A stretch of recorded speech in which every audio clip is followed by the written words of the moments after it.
Hi YouTube, XtremeTrainz here. So, as you know, I'm not much of a LEGO reviewer. I leave that to the professionals. But I did pick up this, along with a couple of other interesting LEGO pieces, when I was in the United States very recently. And I thought this one was something which caught my eye. I hadn't seen any other reviews of it before online. So I thought it'd be something interesting to check out and have a bit of discussion about how Toys R Us works, both in the States and also over here in Australia. So, what are we waiting for? Let's have a look.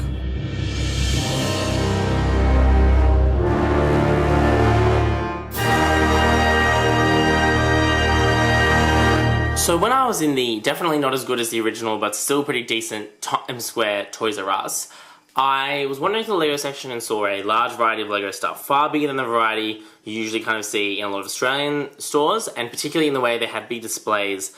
I'll flash up on the screen the Star Wars display that they had in there, which is the kind of thing you don't often see in a lot of Australian stores, and definitely seems to be far more focused on either only the stores in big cities in Australia or the stores in America. So anyway, and I found this among the promotional series of sets. There were some Christmas sets. I actually bought a Christmas set, which is really weird, but I'm going to have a look at that at Christmas time because it doesn't make sense to look at it now. And I saw this on the shelf, and for the price of $6 US, obviously that's before tax, because you Americans are weird and put your tax on after instead of before. I'm not going to get angry about that now, but I was getting angry at it when I was there. And this jumped out at me straight away because I'd never seen it before. It was a unique Toys R Us exclusive set, and I love getting these kind of exclusive sets because then you can have it and say, I bought that when I was at Times Square, New York, Toys R Us, which I think is something really cool you can say. So this is what the box looked like. There's not a lot on here or to say. You can kind of see him trying to do some skipping here with the minifigures, but otherwise that's kind of it.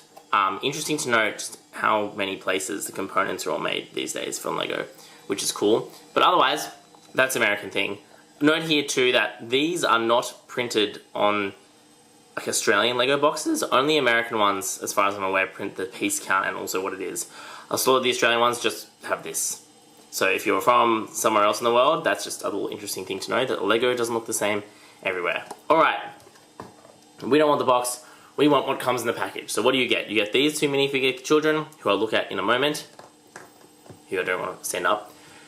And you get the main thing, which is a brick-built Geoffrey the giraffe, which is the mascot for Toys R Us. Now, in Australia, Geoffrey hasn't never been a real big thing. He's kind of on the VIP club and he's on some of the doors. But when I was in this store, there was a Geoffrey, someone in a Geoffrey costume, walking through being like, come and join the birthday parade. If it's your birthday, come with me. And this huge, like, trail of children ran after him. So he's obviously much more of a thing stateside than he is in Australia. In the same way that I think, to be honest, Toys R Us is far more of a thing stateside than it is in Australia, judging by the fact that we don't get any of these kind of exclusives out here. So, what are you looking at? It's a pretty decently sized toy, and the brick-builtness means that he's quite hefty. Like, he's got a lot of bulk to him.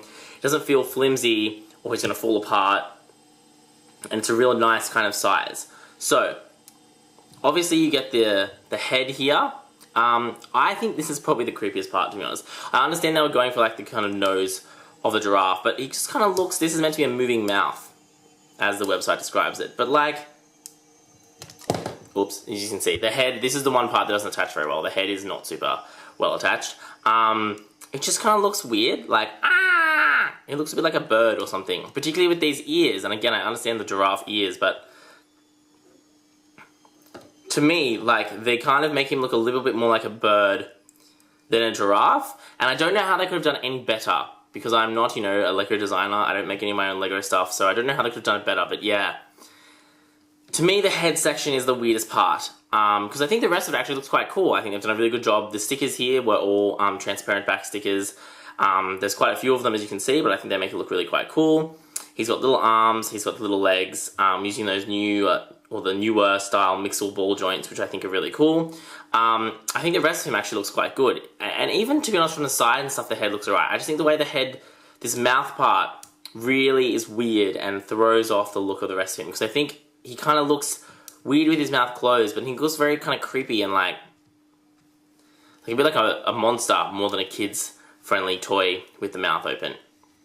Now, this is meant to be a posable action figure, and this is, I think, where the biggest problem in this design is. So, as you can see when you look at it, the legs don't come out from underneath the body, they come out from the front of the body.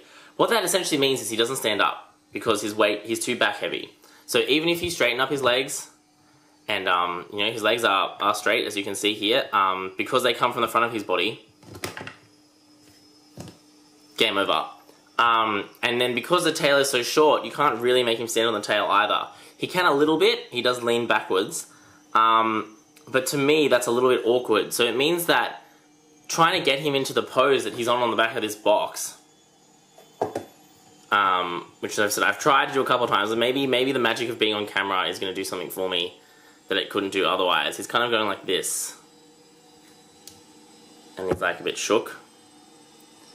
Yeah, so trying to get him to go in a pose like this just isn't going to happen at all. Again, you can kind of try and use the tail to cheat a bit, but because of the weighting, the fact that he's actually all made of brick and quite heavy, he doesn't really want to stand up. There you go, that's about as close as I can get to what's on the box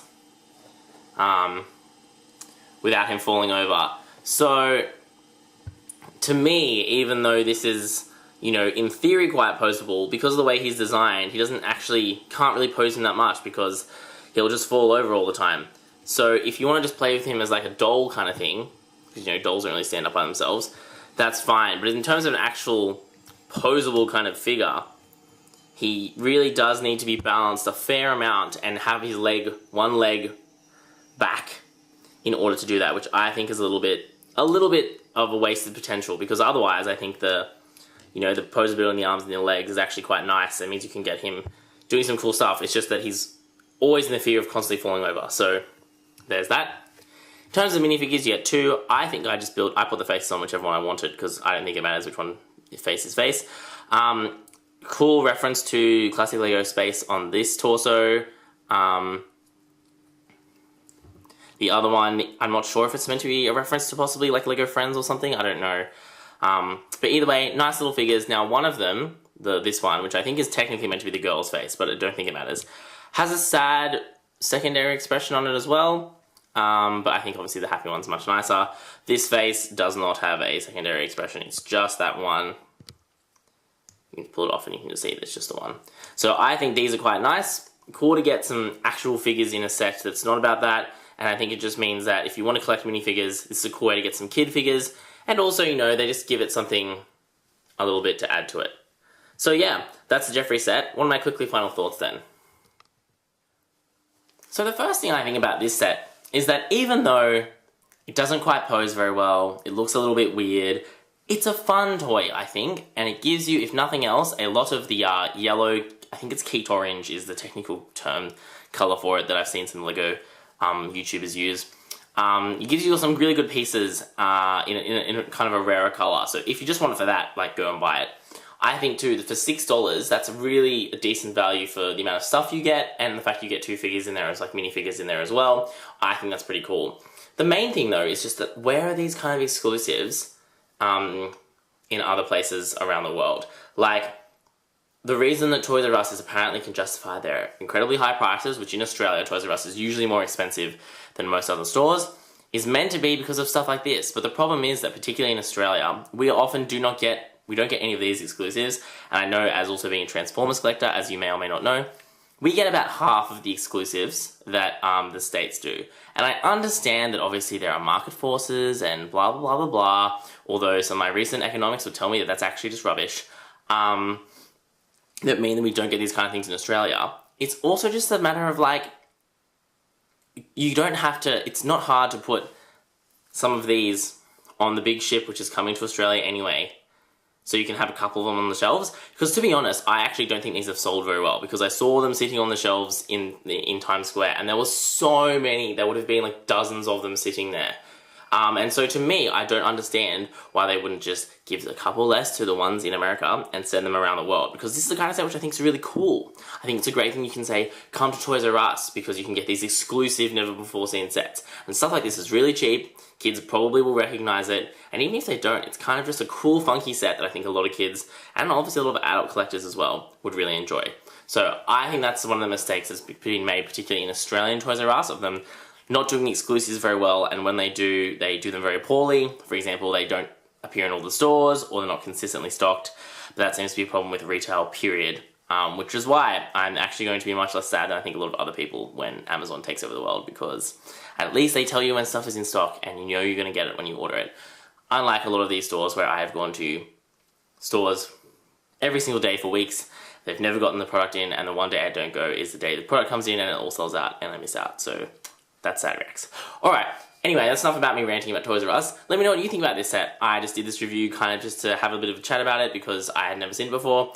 But if you've got opinions or if you've got one, let me know. Let me know too what your thoughts on the Toys R Us bankruptcy is. Are Toys R Us in your area closing?